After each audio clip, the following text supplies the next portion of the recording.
You may have clicked on this video because you saw the pretty picture and you wanted to see it being painted. If that's you, congratulations, you get to see the painting get painted. However, you might have more likely clicked on this video because you saw the title that I got diagnosed with autism at the age of 37. And maybe you're on a journey of trying to discover if you yourself have autism, or maybe a loved one has autism, and you're just trying to do some research, do your due diligence, and compare and contrast stories. If that's what you're looking for, you've come to the right place, because I'm going to share over the course of this painting just how I got diagnosed, why I suspected I got diagnosed, and what my specific symptoms of autism even were, slash are. And I want to just let you know right off the bat that I am so grateful and so thankful that I have an official diagnosis of autism, because it explains so much of my life. It explains so many nights wondering what's wrong with me. It explains so many times of when I thought I was depressed. I was actually just experiencing autistic burnout, and there's something you can do if you're experiencing autistic burnout, but just taking depression medication isn't necessarily going to fix autistic burnout. You're treating a symptom, not the root cause. And so I'm so grateful, because it's changed my life for the better.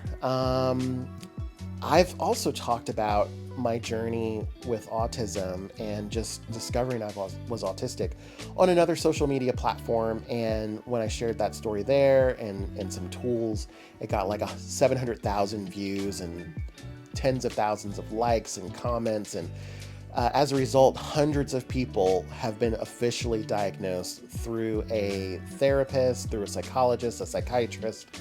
And I just thought, you know what, like if this video can help others, I want to do that. It's hard sharing this because it's deeply personal, right? It's deeply personal, but I've really tried hard because my son is also autistic. I want to be a good example for him, and I feel like I'm in a place where I can share about my autism and be proud of being autistic and embracing that, so that he can see so I can be a good role model for him. And so anyway, those are just some initial thoughts that I want you to have as we go through the rest of this video. I initially suspected I had autism because of my son, actually. We homeschooled our daughter and my son for the first couple of years of their lives. Well, my daughter for the first couple of years of her life. In fact, she's brilliant. She's a grade ahead still. She's going into high school this year, and it's awesome. But my son was struggling, right? We homeschooled him in kindergarten. That was right around the time of that was in 2020. So use your imagination as to what that means. And so as we were coming out of that, we put him in public school because we wanted to have some room to have another child and put our energy and focus not to just educating our first two, but to caring for the third one coming along. But we were getting feedback from his teachers that he was struggling in the classroom. He didn't know his alphabet. He was struggling with writing his letters and his numbers. He wasn't socializing. He would only hang out with the adults. And when we were getting that feedback, I thought to myself, man, that sounds like, a disability, a mental disability that I'd heard about years ago. So I went looking it up and I found autism. And I was like, yeah, a lot of this stuff sounds like my son.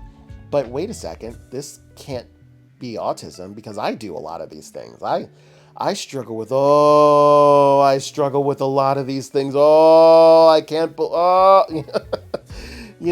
it was this eureka moment of, wait a second, do I have autism? And so I made a document that I'm actually staring at right now. Was just looking at it right now.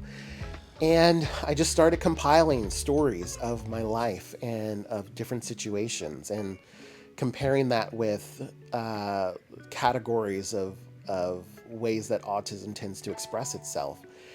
And I thought when I looked at all this stuff, I was like, oh my gosh, I think I might actually be autistic. Oh my gosh, this might actually explain a lot of stuff. And I took 2 online tests. Now, let me just say right off the bat, taking an online quiz, an online test is not an official diagnosis and should not be treated as such. However, it can really help you hone in on whether or not you may or may not be autistic. It could help you make the decision, do I need to explore this a little bit more?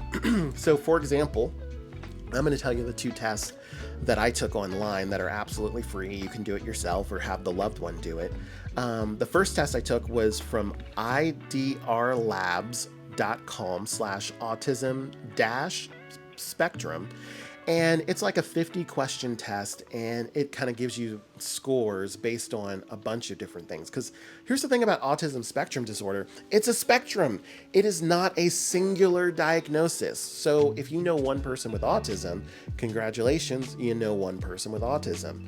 But it's actually a spectrum. Don't think of it like hardly autistic or majorly autistic or lightly autistic versus severely autistic. No, think of it more like a pizza pie, and that pie is split up into 8 categories, and those categories could be things like fixations, noise sensitivity, social difficulty, anxiety, aggression, depression, eye contact.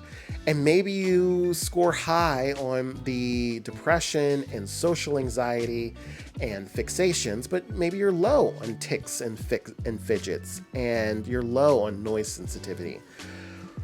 But you could still be autistic, right? Because people with autism could look very different from one another, because it's a bit of a catch-all diagnosis nowadays for a number of different things.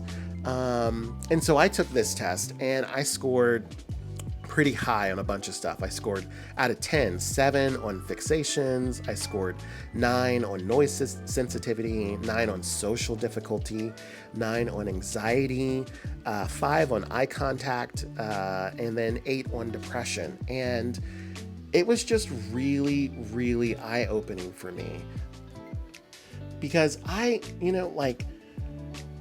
let's just take one of them, noise sensitivity, for example. The test says one common symptom experienced by people with autism spectrum disorder is an intense sensitivity to sound. Autism spectrum individuals may easily be overwhelmed by noises as well as other environmental stimuli, such as abnormal temperatures or lights. So just sensitivity in general physically, but especially sensitivity to noise. This is interesting because my colleagues at all the places I've worked in office settings quite a bit, and my colleagues at the different places that I work know that I like to wear over-the-ear headphones. The reason I wear over-the-ear headphones is because noise distracts me so much. I'm like a locomotive when I'm doing a task. It takes me a good 15-20 minutes to kind of get going.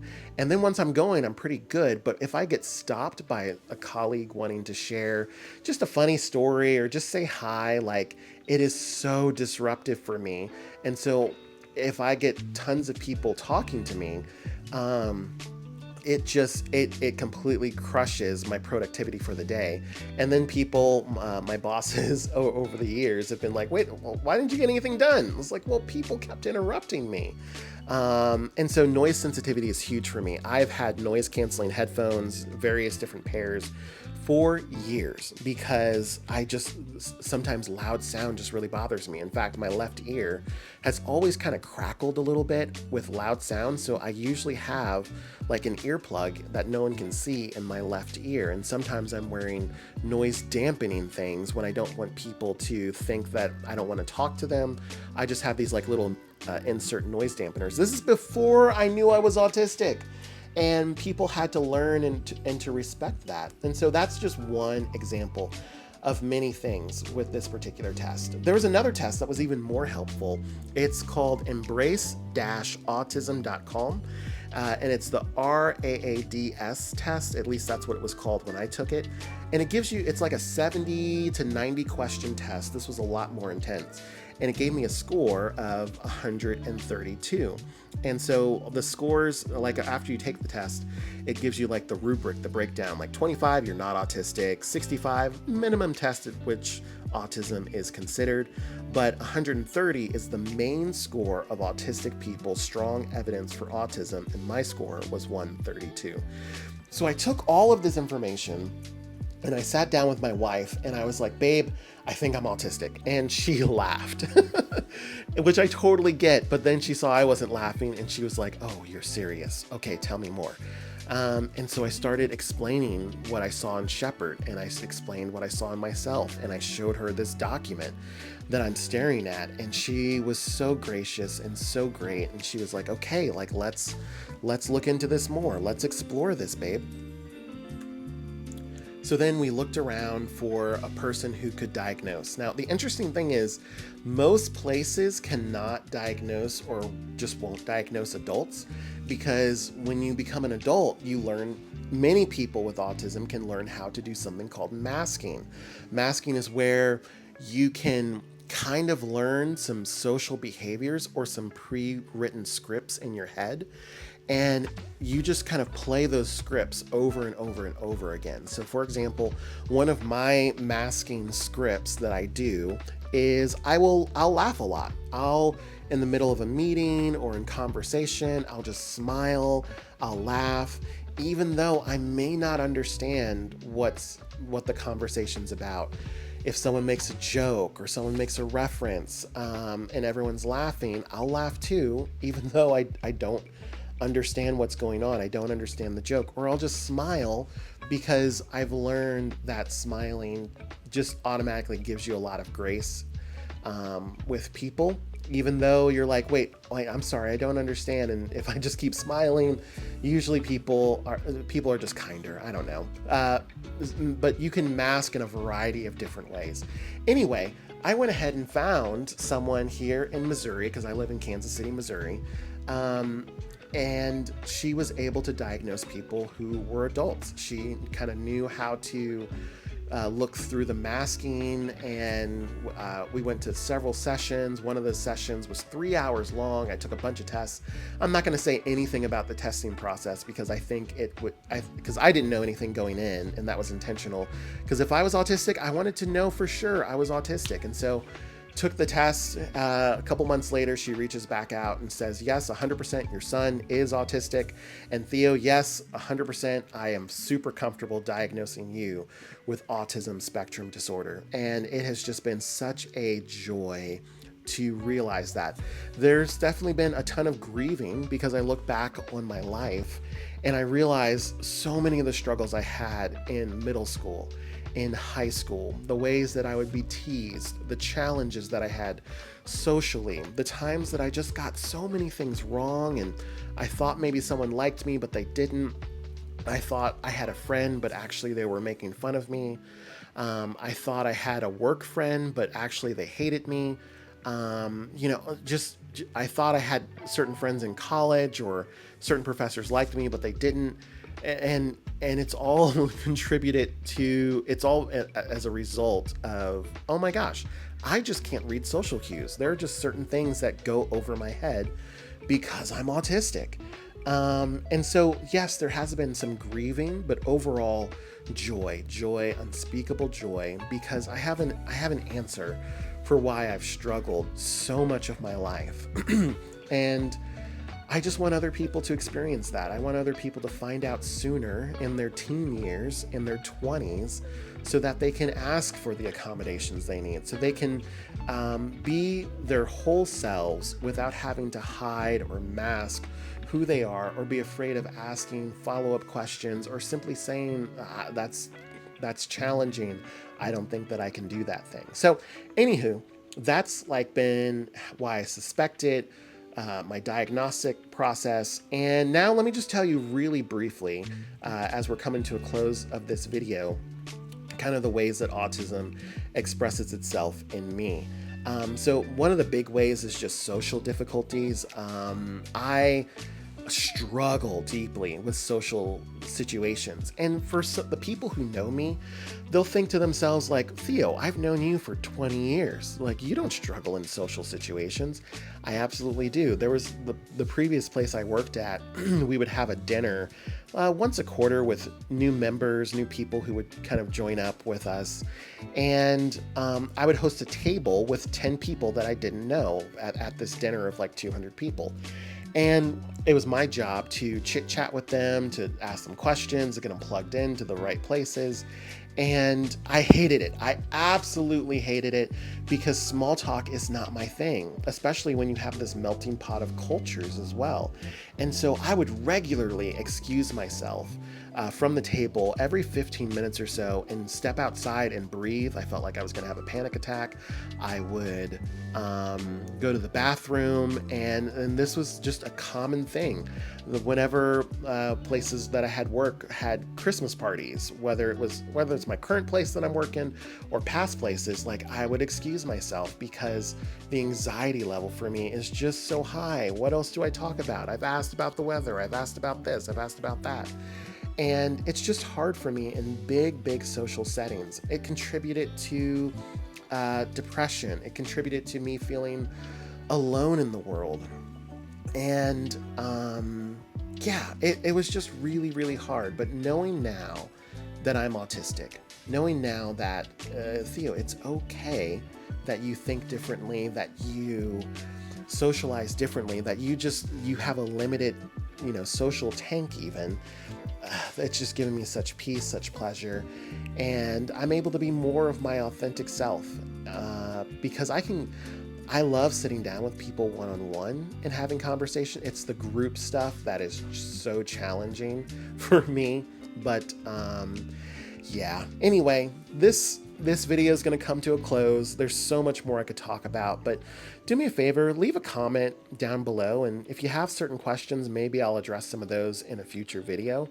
But really, I just wanted to share a little bit of my experience, a little bit of my story, a little bit of my world. And it's just been such a joy learning that I'm autistic, that my son's autistic, and my wife and I rediscovering how to communicate. In fact, we as we look back on our relationship, we can clearly see where my autism was coming out.